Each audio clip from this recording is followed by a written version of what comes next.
Spawnism. It sounds almost playful, doesn't it? Like something from a video game. That's exactly where it started. Not in a church, not in a temple, but in the digital world. Forsaken. People talking on forums. They shared little ideas. They shared theories niche. A joke at first, just players exploring lore. Then something strange happened. Ideas leaked out of the game into the real world. What began as fan theory turned serious. The core belief is startlingly simple. Every person has two lives. Your first life, the one you're living now, your second life, called the two-time. Players linked it to the game's respawn mechanic. Respawn wasn't just a game feature, they said it was a metaphor for our existence, a life seen as disposable. The most dangerous myth of Spawnism is the belief in a so-called second life. This idea is not just false, it's deadly. Followers are told that to reach a true second life, the so-called two-time, they must end their first one. This is a lie that encourages self-harm. Ending your life is not a reset. There is no respawn outside of video games. In the game, spawning means starting over. In real life it means tragedy. Spawnism tricks people into thinking self-harm is just logging out of a simulation. This is dangerous misinformation. There is no reset button in real life. The real game is living, not escaping. This belief turns self-destruction into a false promise of triumph. In reality, it leads only to loss and grief. For someone struggling with bullying, loneliness, or depression, Spawnism can seem like an easy escape. But it is a trap. Loneliness, depression. This twisted logic has led to real-world tragedy, especially among young people who believe the myth. There are heartbreaking stories of teenagers caught up in online communities who lost their lives because they believed in a second chance that doesn't exist. Some left notes filled with hope, not realizing the finality of their actions. They wrote about meeting friends in the two-time, not understanding that the two-time is just a story in a game. They truly believed they were leveling up, but in reality, they lost everything. They thought their pain was temporary, and a better existence awaited them.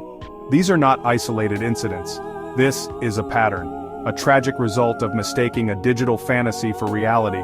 The lure is strong because it provides simple answers to complex feelings. For a young person feeling lost, the idea that their struggles are meaningless can be appealing. Spawnism says unhappiness is just a bad first run. But real life is not a game, and pain is not something to be dismissed.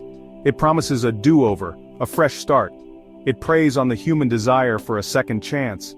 The internet makes it easy for these myths to spread, connecting isolated people and validating dangerous beliefs far from the truth.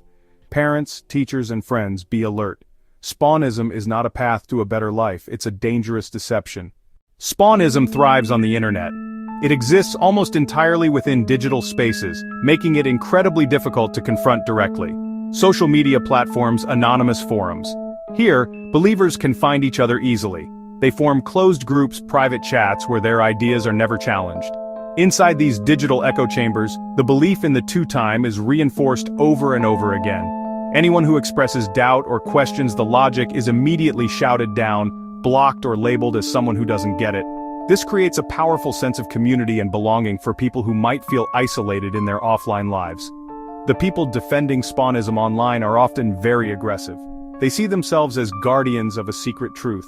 They will swarm comment sections, social media posts that are critical of their beliefs. They use sock puppet accounts, fake profiles, to create the illusion of widespread support. This can be incredibly misleading.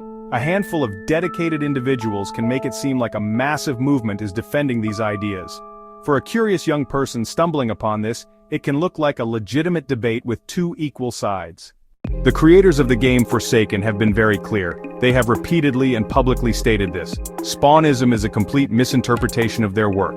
The respawn mechanic is just that, a game mechanic. It's there to make the game fun and playable, not a philosophical guide. Experts who study digital culture and new religious movements agree. They call Spawnism a pseudo-religion. It lacks substance.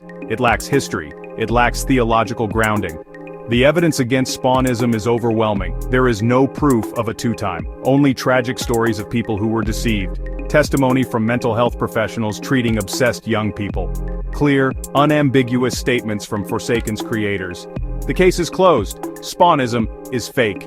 It is a dangerous lie spreading in the dark corners of the internet. Spawnism's story is a powerful warning. Anyone can create and share ideas online now. A compelling new idea, a community that promises all the answers.